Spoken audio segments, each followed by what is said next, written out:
Hello aspirants, welcome to my channel Mohammad Aamir यूसी जरब। मेरा नाम मोहम्मद आमिर है और मैंने जरब क्लियर किया दिसंबर 2024 वाले एग्जाम में विद 99.872% और इस चैनल की बात करें तो इस चैनल पर मैं खुद पॉइंट लेक्चर देख रहा हूँ पीओ की बहुत अच्छे से एनालाइज करने के बाद। और ये जो लेक्चर है वो प्योरली एग्जाम ओरिएंटेड है, ठीक है। और जो कॉम्प्लेक्स टॉपिक्स हैं सारे यूनिट्स के, उनको हम लोग सिंपल टर्म्स में देख लें। इससे पहले मैं बता दूँ तो इससे पहले हम लोग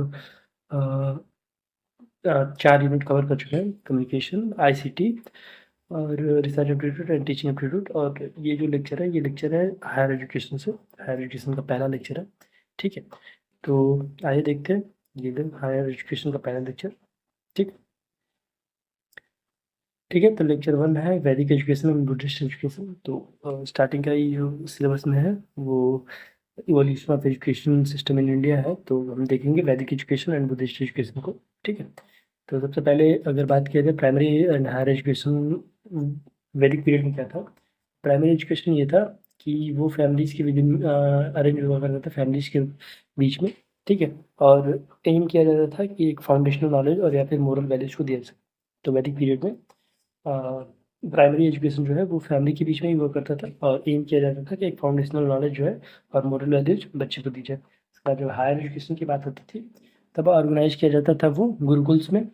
गुरुकुल्स एक रेजिडेंशियल स्कूल हुआ करता था, जैसे हॉस्टल्स काइंड ऑफ कह सकते हैं, बोर्डिंग स्कूल्स कह सकते हैं, ठीक है। वहाँ पर जो बच्चे हैं वो अपने मेंटोर के साथ रहा करते थे, गुरु के साथ रहा करते थे, ठीक है। इसमें एडमिशन हुआ करता था, एक फॉर्मल इनिशिएशन सेरेमनी हुआ करती थी, को उपनयन बोलते हैं, ठीक है। उपनयन किसको बोलते हैं? एक फॉर्मल इनिशिएशन सेरेमनी होता है एडमिशन ऑन गुरुकुल को, ठीक है। Where students transition from their natural family home to the home of the guru mentor, ठीक है। गुरुकुल जब जाते थे तो जब अपने घर से गुरुकुल जाते थे तो एक सेरेमनी की कराई जाती थी, इसको उपनयन बोलते हैं, ठीक है। और वहाँ पे जो गुरुकुल का जो हायर एजुकेशन जो उस टाइम पे वैदिक पीरियड में हायर एजुकेशन का जो मेन गोल हुआ करता था वो हुआ करता था मोक्ष और या फिर साल्वेशन दिलाने का, ठीक है, ताकि एक सेल्फ रियलाइजेशन हो सके स्टूडेंट को, बच्चों को, या फिर इंडिविजुअल को, ठीक है। और वहाँ पर इम्फेसाइज किया जाता था कि एक डिफरेंट कास्ट के लोग जो है वो कास्टिज्म जो था वो वहाँ पर इम्फेसाइज किया जाता था, ठीक है। कि एक डिफरेंट कास्ट के जो लोग हैं उनका अपने कास्ट के हिसाब से रोल और लाइवलीहुड होगा, ठीक है। प्रोफेशन जो होगा वो अपने कास्ट के हिसाब से होगा, ठीक। उस टाइम पे एजुकेशन जो होता था वो intellectual, moral, spiritual and religious education होता था। तो ये जो की टर्म्स है इन लोग इसको आपको बहुत अच्छे से याद कर लीजिए क्योंकि क्वेश्चन जो है जनरली इन्हीं से बनते हैं, ठीक है। उसके बाद गुरुकुल सिस्टम के बारे में अगर हम बताएं तो गुरुकुल सिस्टम कुछ ऐसा था कि स्टूडेंट जो थे वो अपने गुरु के साथ रहा करते थे वहाँ पे गुरुकुल में। और एजुकेशन में इंक्लूड हुआ करता था moral values, life skills and practical skills. तो क्या क्या इंक्लूड हुआ करते थे? Moral values, life skills and, ठीक है। तो गुरुकुल में moral values, life skills and practical knowledge पे फोकस किया जाता था। उसके बाद वहाँ पे जो लर्निंग होती थी वो होलिस्टिक और एकेडमिक्स को ब्लेंड करके और फिजिकल एक्टिविटीज, स्पिरिचुअलिटी डेवलपमेंट, ये सारी चीज़ों के साथ meditation, physical activities like warfare, ये सारी चीज़ें सिखाई जाती थी एक होलिस्टिक वे में गुरुकुल में लर्निंग कराई जाती थी, ठीक है। और वहाँ पर उस टाइम पे एजुकेशन जो था वो फ्री ऑफ कॉस्ट हुआ करता था और एग्जाम्पलरी लाइफस्टाइल को प्रमोट करता था, ठीक है। तो ये जो की पॉइंट्स है इसको आप लोग बहुत अच्छे से याद रखिएगा, वो क्वेश्चन जनरली उसी से बहुत ज़्यादा बनता है। उसके बाद बात करते हैं ऑब्जेक्टिव्स क्या थे एजुकेशनल ऑब्जेक्टिव वैदिक पीरियड के। तो development of physical, moral, intellectual faculties, ठीक है, ताकि डेवलप किया जा सके फिजिकल, मोरल और इंटेलेक्चुअल फैकल्टीज़ को डेवलप किया जा सके एजुकेट करके। उसके बाद सैल्वेशन या फिर स्पिरिचुअल ग्रोथ, ये तो मस्ट था ही। और उसके बाद कंसंट्रेशन, इंटेंशन एंड योगास वगैरह सिखाई जाती थी। उसके बाद फ्री एजुकेशन जो कि फॉस्टर करता था डिसिप्लिन, ठीक है। उसके बाद हाँ, उसके बाद कुछ थिंकर्स को देख लेते हैं, एंशिएंट कुछ थिंकर्स को वैदिक पीरियड नहीं, एंशिएंट इंडिया में कुछ थिंकर्स थे जो कंट्रीब्यूशन किया करते थे। तो लिंग्विस्टिक्स में बात करते हैं तो सबसे पहले आते थे पाणिनि। पाणिनि पाणिनि जो भी हो, इनका जो ये था कंट्रीब्यूशन था, उन्होंने संस्कृत ग्रामर में बहुत ज़्यादा काम किया था, ठीक है। ये जाने जाते थे पाणिनि संस्कृत ग्रामर के काम के लिए, ठीक है। तो और इन्होंने डेवलप किया था एक comprehensive theory of phonetics, phonology and morphology. तो ये डायरेक्ट क्वेश्चन आया हुआ है कि जो तो पाणिनि रिलेटेड थे फोनेटिक्स, फोनोलॉजी एंड मॉर्फोलॉजी से, और उन्होंने संस्कृत ग्रामर पे बहुत ज़्यादा काम किया था। ठीक, उनको founder of Sanskrit language and literature भी बोला जाता है। उसके बाद दूसरे हैं वह है भर्तहरि। भर्तहरि एक भी ग्रामरियन थे। उन्होंने सिग्निफिकेंट फिलोसफीज इंसाइट्स दी है, और उन्होंने एक और चीज़ दी है भर्तहरि ने, स्पीच थियरी। ठीक है, स्पीच थियरी भी भर्तहरि ने ही दी है। उसके बाद इन्होंने एक्सप्लोर किया था connection between grammar, logic and semantics. ठीक है, तो इन्होंने कनेक्शन एक्सप्लोर किया था between grammar, logic and semantics.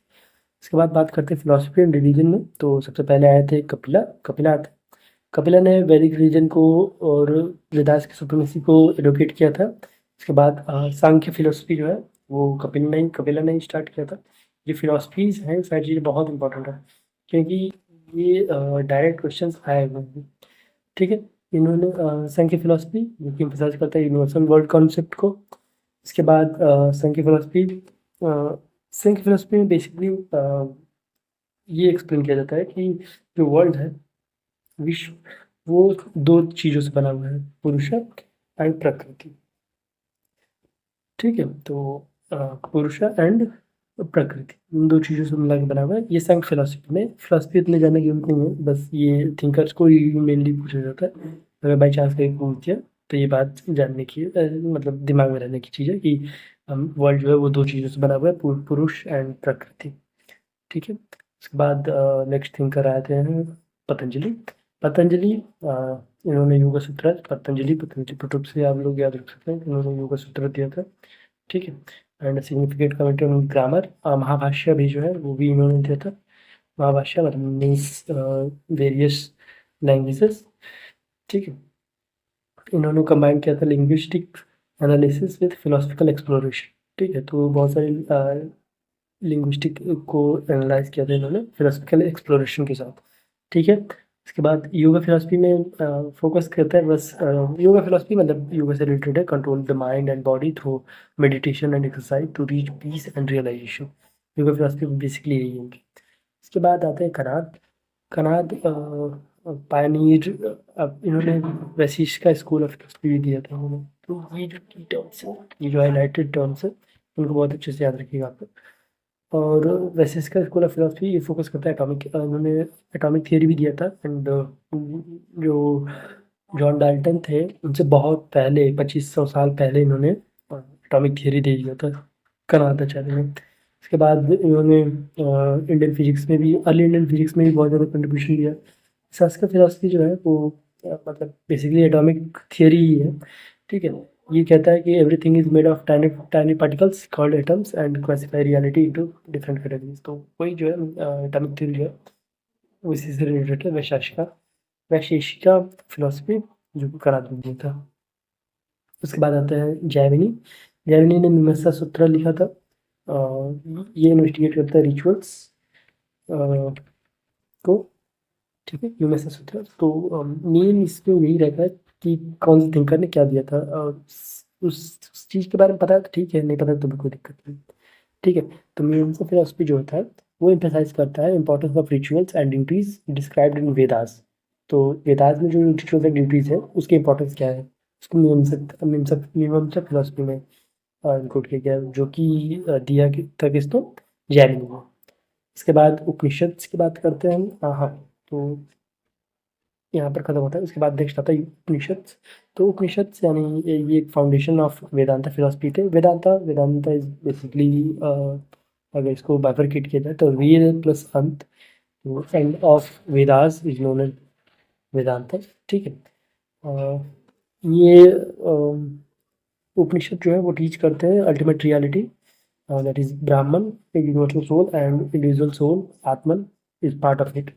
ठीक है, तो बेसिकली कुछ देखो इतना ये अगर आप चाहें तो आप इस चीज़ को याद कर सकते हैं, बट इतना जनरली क्वेश्चन आता नहीं है। ठीक है, बस अभी वेदांत वगैरह आएंगे उससे देखेंगे हम क्वेश्चन। उसके बाद वेदांत फिलोसफी था क्या, तो Vedanta philosophy is basically believes everything comes from the ultimate reality called Brahman. ठीक है, तो वेदांत फिलोसफी का मानना ये था कि everything comes from one ultimate reality that is called Brahman, and realizing this leads to freedom और liberation. ठीक है, तो ये जब आप रियलाइज कर लेते हैं तो फिर आपको फ्रीडम मिल जाता है, लिबरेट हो जाते हैं बेसिकली. ठीक है, उसके बाद एथिक्स एंड मोरालिटी के जो कुछ थिंकर्स थे वो ये थे. पहले थे ऋषि गौतम, तो उन्होंने धर्म सूत्रास को वो किया है, ईजाद किया धर्म सूत्रास का. ठीक है, ये धर्म सूत्रास फोकस करता है एथिक्स एंड मोरालिटी पे बेसिकली. और उसके बाद न्याय सूत्रा इन्होंने भी दिया है, न्याय सूत्रा और धर्म सूत्रा किसने दिया था? न्याय सूत्र एम्फसाइज करता है लॉजिकल रीजनिंग एंड वेरिफिकेशन. तो न्याय और न्याय फिलोसफी जो है तो वो लॉजिक एंड रीजनिंग को यूज करता है. न्याय मीन्स जस्टिस. जस्टिस जो है वो अगर मॉडर्न जस्टिस से आप लोग रिलेट कर सकें तो लॉजिकल रीजनिंग एंड वेरिफिकेशन के बाद एक जस्टिस दिया जाता है, तो वो सूत्र दिया था. और उन्होंने दिया था धर्म सूत्र. धर्म सूत्र मतलब फोकस करता है वो एथिक्स एंड मोरालिटी पे. ठीक है, उसके बाद आर्ट्स एंड परफॉर्मिंग आर्ट्स में बात करें तो सबसे पहले आता है भरत मुनि. भरत मुनि ने नाट्य शास्त्र दिया था and influential text on performing arts and रस थ्योरी. हाँ, रस थ्योरी किसने दिया था? भरत मुनि ने. तो ये भी एक इम्पॉर्टेंट पार्ट है कि रस थ्योरी जो है वो भरत मुनि ने दिया था. ठीक है, रस theory explain how art and drama created feelings and emotion in people. मतलब सिंपल सी बात थी कि कैसे आर्ट एंड ड्रामा जो है वो क्रिएट करता है एक फीलिंग ऑफ इमोशन लोगों के अंदर. ठीक है, नेचुरल साइंस एंड मेडिसिन की बात करें तो सबसे पहले कनाद आता है. तो कनाद के बारे में हम ऑलरेडी डिस्कस कर चुके हैं, जिन्होंने फर्स्ट का फिलोसफी दी थी एटॉमिक थ्योरी वाला, और अर्ली इंडियन फिजिक्स भी इनको बोल देते हैं. उसके बाद आता है Jivaka. Jivaka is known as for advancement in surgery and herbal medicine. ये याद रखिएगा, इन्होंने सर्जरी एंड हर्बल मेडिसिन में कंट्रीब्यूट किया था. Expertise in observation and intuitive diagnosis. इसके बाद आता है Charaka. Charaka is known for Charaka Samhita. उन्होंने फाउंडेशनल टेक्स्ट दिया था, जो कि चरक संहिता जो है एक फाउंडेशनल टेक्स्ट है आयुर्वेदा का. ठीक है, आयुर्वेदा पता होगा कि इट्स ओल्डेस्ट ओल्डेस्ट हाँ ओल्डेस्ट इंडियन मेडिकल साइंस. ठीक है, तो चरक संहिता जो है उसमें an ancient and important book on medicine and heal. ठीक है, इसके बाद सुश्रुत आए. सुश्रुत को father of Indian medicine and plastic surgery भी कहते हैं. ठीक है, ऑथर सर्जिकल टेक्निक्स ने स्टार्ट किया था. तो सुश्रुत को प्लास्टिक सर्जरी से आप लोग याद रखिएगा. इसके बाद वेदास की बात करें और कुछ टेक्स्ट वगैरह की बात करें तो 4 वेदास हैं इंडियन माइथोलॉजी में. इंडियन माइथोलॉजी नहीं, हाँ, इंडियन कॉन्टेक्स्ट में, इंडियन अर्लीस्ट ओल्डेस्ट टेक्स्ट में 4 वेदास हैं. पहला है Rigveda. Rigveda is the oldest and largest collection of hymns central to Vedic rituals and philosophy. उसके बाद आता है यजुर्वेदा. यजुर्वेदा में कंपाइलेशंस है मंत्रास के. ठीक है, मंत्रास फॉर सेक्रीफाइसियल रिचुअल्स यानी यजनास. तो सेक्रीफाइसियल रिचुअल जो होते हैं यजनास बोलते हैं, यानी शोक के टाइम इसमें कंपाइलेशन है मंत्रास का. उसके बाद आता है सामवेदा. ठीक है, तो सामवेदा इज बेसिकली ये भी चैंट्स एंड मेलोडीज ही है में used in worship and sacrifice. उसके बाद आता है अथर्ववेदा. तो अथर्ववेद जो है उसमें प्रैक्टिकल नॉलेज है, reality in daily life and spiritual practices है. ठीक, उसके बाद बात करते हैं वेदांगास. तो Vedangas is science for understanding the Vedas. Vedas मतलब कि वेदांगास मतलब आप समझ सकते हैं पार्ट्स ऑफ वेदास. तो इसमें बेसिकली साइंस होता है ताकि अंडरस्टैंड कर सकें वेदांत. इसके अंदर की जो चीज़ें हैं वो हम देख लेते हैं. सबसे पहले आता है कल्प, शिक्षा, व्याकरण, निरुक्ता, छंदास, ज्योतिष. तो ये सारी चीज़ें आपको याद रखनी पड़ेंगी, कल्पा, शिक्षा, व्याकरण, क्योंकि अगर क्वेश्चन आता है तो वो मैच द कॉलम करके आता है. ठीक है, तो अगर 2-3 भी आपको याद है तो वो बन जाता है क्वेश्चन. तो कल्पा यानी rituals, guidelines for rituals and ceremonies. उसके बाद आता है शिक्षा. शिक्षा फोनेटिक्स से रिलेटेड है, that is study of pronunciation and phonology. उसके बाद आता है Vyakarana. Vyakarana grammar simple grammar and linguistic rules. उसके बाद Nirukta. Nirukta is basically etymology that explains word meanings. And उसके बाद छंदास. छंदास यानी meter, study of poetic meters. And उसके बाद Jyotisha. Jyotisha is related to astronomy and astrological for determining ritual timings. ठीक है, तो वही वेदांगास है वो बेसिकली अंडरस्टैंड करने के लिए कि क्या रिचुअल्स जो होंगे एंड वे ऑफ लाइफ होगा वो कैसा होगा. ठीक है, उसके बाद उपवेदास यानी इसको अप्लाइड साइंसेज भी कहते हैं. वो कुछ ही हैं वो. अगर उपवेदास देखा जाए तो सबसे पहले आता है Ayurveda. Ayurveda is related to medicine, जो कि अथर्ववेद से रिलेटेड है. उसके बाद आता है गंधर्ववेदा. गंधर्ववेदा जो है वो म्यूजिक एंड डांस से रिलेटेड है. जो कि सामवेदा के अंडर में आता है। उसके बाद आता है धनुर्वेदा। धनुर्वेदा यानी रिलेटेड टू धनुष वारफेयर, वो जो कि यजुर्वेदा के अंदर में है। एंड उसके बाद आता है Shilpaveda. Shilpaveda is architecture that comes under Rigveda. ठीक है। तो उसके बाद अगर ब्राह्मणास एंड उपनिषद को देखा जाए तो Brahmanas is prose commentaries explaining Vedic mantras and हेम्स। तो कुछ प्रोज कमेंट्रीज हैं जो कि एक्सप्लेन करते हैं वैदिक मंत्रास और हेम्स को। उसके बाद उपनिषद जो है वो लेट वैदिक टेक्स्ट है, transitioning from ritualism to philosophical ideas. ठीक है, रिचुअलिज्म फिलोसफिकल आइडियाज की तरफ होते हैं। उसके बाद foundation of Vedanta philosophy emphasising the ultimate reality. Vedanta simply वही कि आपको अल्टीमेटली ये मानना पड़ता है कि एक ही चीज़ से सारी दुनिया की सारी चीज़ें हैं, और वो है रियलिटी से एक है ब्राह्मण। ब्राह्मण बोलते हैं उसको, एंड आफ्टर दैट आप लिबरेट हो जाते हो। ठीक है, और वेदांता सिंपली दैट। उसके बाद इसकी फीचर जो है वैदिक एजुकेशन के, तो वो मैंने बता दिया है, ऊपर ही बता दिया है। फिर भी आप देख सकते हैं कि होलिस्टिक अप्रोच होता है, intellectual physical spiritual and moral training दिया जाता है। उसके बाद इन इक्वल इंपॉर्टेंस दिया जाता है थियोरेटिकल एंड प्रैक्टिकल नॉलेज को। उसके बाद डिसिप्लिन एथिकल कंडक्ट को में एम्फसाइज किया जाता है। उसके बाद प्रमोट किया जाता है societal harmony by preparing individual for diverse role. उसके बाद utilised yoga meditation and concentration techniques for mental development. उसके बाद ठीक है, और ये खत्म हुआ उसके बाद हम देखते हैं बुद्धिस्ट एजुकेशन एंड बिहारस। ठीक है, तो बुद्धिस्ट एजुकेशन में सबसे पहले आता है महाविहारस। तो महाविहारस एक संस्कृत और पाली टर्म में आता है, पाली टर्म में। उसका मतलब होता है ग्रेट विहारा, यानी महाविहारा यानी ग्रेट विहारा, और centre of learning for Buddhist monastery. तो बुद्धिस्ट मॉनेस्ट्री के लिए एक सेंटर ऑफ लर्निंग होता है, उसको महाविहारा कहते हैं। ठीक है, और उसके बाद कुछ यूनिवर्सिटीज़ को देख लेते हैं कि बुद्धिस्ट यूनिवर्सिटीज़ कौन कौन सी हैं। पहली थी तक्षशिला यूनिवर्सिटी, जो कि 6th सेंचुरी में आई थी। एंड इसको वो ओल्डेस्ट यूनिवर्सिटी भी बोला जाता है 6th सेंचुरी BCE में इन एंशिएंट इंडिया। ठीक है, और अभी फिलहाल ये कहाँ पर है, ये रावलपिंडी डिस्ट्रिक्ट में है, पाकिस्तान में। तक्षशिला यूनिवर्सिटी अभी रावलपिंडी डिस्ट्रिक्ट में पाकिस्तान में है, और उस टाइम पे करीबन 10,500 स्टूडेंट्स वहाँ पे पढ़ा करते थे। ठीक है, और वो अलग अलग जगह से भी आया करते थे, जैसे अरब से आए, चाइना से आए, ग्रीस से आए। ठीक है, और यहाँ पे 64 फील्ड्स में स्टडीज़ होती हैं, including Vedas, grammar, philosophy, Ayurveda, agriculture, surgery, politics, archery, warfare, astronomy, commerce, physiology, music and dance. और यहाँ पर एडमिशन जो था वो मेरिट बेस्ड हुआ करता था। ठीक है, और यूनेस्को ने इनको इसको वर्ल्ड हेरिटेज साइट कब डिक्लेयर किया था, 1980। उसके बाद आया था नालंदा यूनिवर्सिटी। नालंदा यूनिवर्सिटी जो है वो लोकेटेड है एंशिएंट मगध यानी बिहार में। ठीक है, वो achieve fame for its contribution to India's global influence around the 4th century CE। 4th century CE में किया गया था।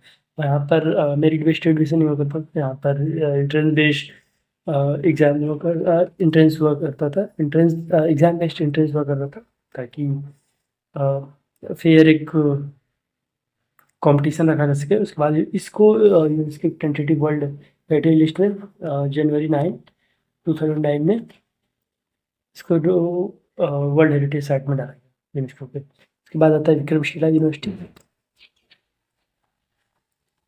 उसके बाद विक्रमशिला यूनिवर्सिटी की बात करें तो along Nalanda university prominent centre of learning during the पाला एम्पायर। पाला एम्पायर में विक्रमशिला यूनिवर्सिटी जो है वो पाला एम्पायर में आया था। ठीक है, ये भी अभी फिलहाल भागलपुर में है, भागलपुर बिहार में।